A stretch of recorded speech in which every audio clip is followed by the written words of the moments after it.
so I can sort of go there. We did a lot of things together, but I was incarcerated. When I got incarcerated, you remember when I got locked up? Last time I got locked up, I was gone. And you were still out on 13th and T Street in Northwest. And I can remember plainly, man. I can remember plainly. I hadn't gotten my time yet, and I was sitting up in the Montgomery County day room. It was 12 o'clock, and the news came on. They said it was a shootout on 13th and T. One man killed. Immediately, I knew what was happening. I didn't have to look and say what address it was. You know what I'm saying? Can you relive some of that, because that's something where that happens, and it's something that does, when it happens, everything flashes before you. But talk about what I'm talking about in terms of that incident in 13th and T, if you can. Well, it's public record, so I think Yeah, I was staying on 13th and T. Where I was staying at. Yeah, because I used to stay there. I introduced you to John, and he was a good my guy. Man John, good guy. My man Donnie, bless his soul. Mm-hmm. And I was working out the house. I was living there. I was going against the grain on laying my head where I had work at, where I had money at. Mm-hmm. And I started seeing this young chick who she was trying to do some business too, but she also had some little play sons that were treacherous. Right. But somewhat respectful. Mm-hmm. Until they go around robbing people. And I guess they was talking to the girl I was seeing, just a friend, a girlfriend. It wasn't really a girlfriend, but they had planned to set me up. Right. And one night at 4 o'clock in the morning, I had heard they was trying to do something, but I talked to the girl about it. She said, "No, that's not me," but literally it was. But 4 o'clock in the morning on a whatever night that was back in April 5th, 3 of them come in the house, busting the back door, shot and killed my little cousin Donnie, my little play cousin Donnie. Well, I knew Donnie before. Donnie, I think I might introduce y'all. You met John. I know the John, but yeah. Donnie was a guy I knew early on T Street. He stayed on the other side of town, but he was on our side of town. Yeah, I used to take him home sometimes. Trying to do the good thing. Yeah. Trying to find a job, sit in the back room, smoke his little weed, play his little video game. They ain't bother nobody. Right. But the cats had really was hating because I guess they were seeing me during the day, doing what I was doing. Mm-hmm. Different cars would come past. I would go out to that and other. So at 4 o'clock in the morning, when you have this big badge, 14th Street area is a dangerous area. Anyway, it was then, not so much now. Gentrification. Now, I kept a 380 in my bedroom. I kept a 25 automatic revolver. Pistol upstairs in the second level. I know what you kept. But I didn't keep it there because I'm selling drugs. Right. I kept it there for my protection of the neighborhood. Right. But at that time of morning, 4 o'clock in the morning, they come bashing into the back door, bust the back door open, see Donnie trying to run away from them to get for cover, and they pop him 3 times in his back, and I'm hearing the pop, but also thinking, damn, they are trying to set me up, and they doing it now. Yeah, it ain't next week. It's right now, baby. Now. So I jumps up, grab my 380 under my mattress, cock it, had a clip in my pocket because I always kept one clip in and one clip to the side because I didn't have kids around. You're right. And I didn't really, didn't nobody know I had a gun there but me. That's all I was supposed to know. Mm-hmm. And here they come down the hallway, one of them big, tall Victoria houses with the long hallways and the little window pane bedroom doors, and here come one peeping his head in the door. Because you had your bed, you had your bed over, but the chair was right there on the side. On the side of the door. Right, so you can see them before they see you. Right. And once I heard them pop, I knew what it was, and here they come in the bedroom. Right. So once one peep his head in, I'm not waiting, I'm just firing. Right, and they firing behind the door, but I'm ducking. Then I hear a whole bunch of hooping and hollering upstairs on the second floor. Mm-hmm. Found out later on that my other roommate, Steve, was getting stabbed up Right. about 8, 9 times in his stomach and his head and his arm. Oh man. Then you know after one of Yeah, I the know. assailants gets shot, shot him in the neck, not knowing he falls down the hallway saying, "Maul, Maul, Maul, I'm hit."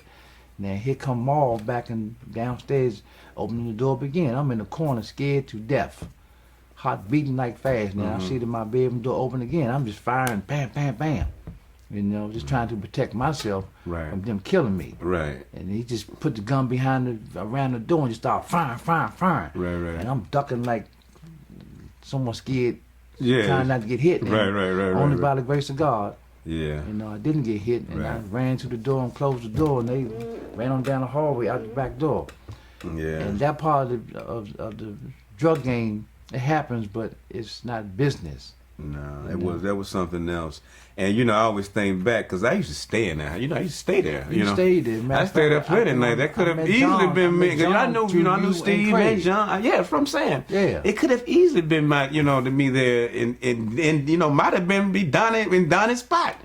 Just just watching TV or something in the back. That's all he was doing. And you know that disturbed me, man. When I said I wanted you to talk about that because when I was up in Montgomery County, getting ready to go upstate, and I saw that, man, and I was like, damn, that could have been me. Mm-hmm. I don't know what else was going on, but I knew it was bad, and that has always stuck with me. That moment in time because A, we lost somebody that we love really dearly. B, you had to go through a whole bunch. We can't bring nobody but ourselves.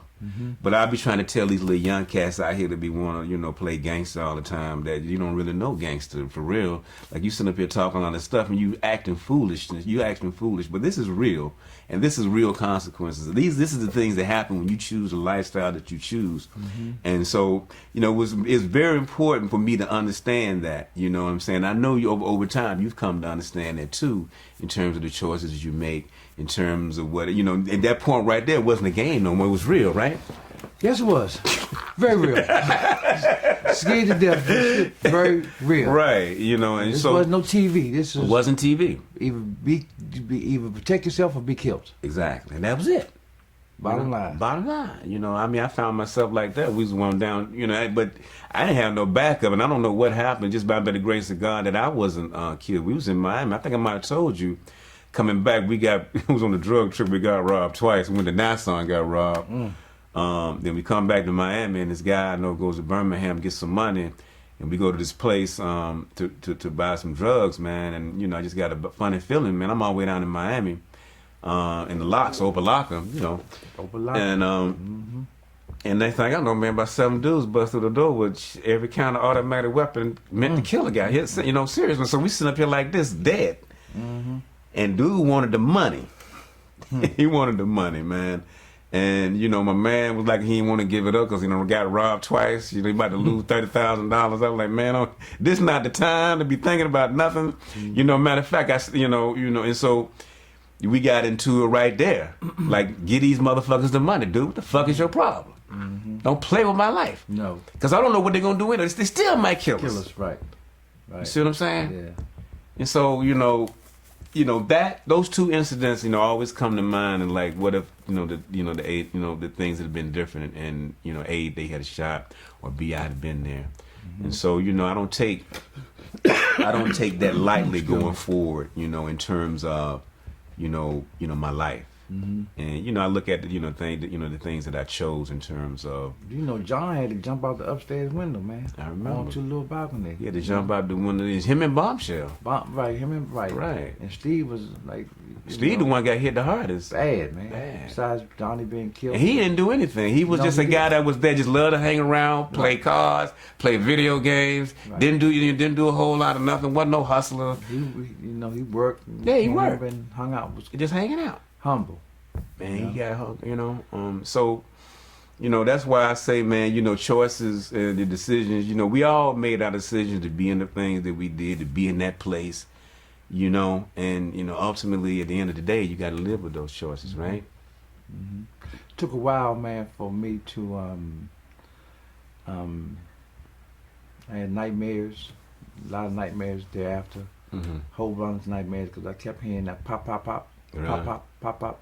Took a while. Then I kept seeing, as I ran out the front door, pistol in hand, keys in hand, cell phone in hand. I looked back and I see somebody laying on the floor. I knew it was Donnie. That time of night, Donnie would be the one in the bedroom. You know, Yeah. I couldn't stop and help him. I just wanted to get out there myself. You know, and just bad choices. You remember that shit all. You should. You can never forget it, I can can you? never forget that, Randall. You know, and I bless the brother's soul. You know, I'm not gonna say it's because of what I was doing. You know, but they knew what I was doing. You Yeah. know, but At the same time, Donnie understood. Donnie was in the game too. he so was doing some things, but that's Yeah. but that's not. But they didn't come for Donnie. No, they didn't come for Donnie. came for you. They came for me.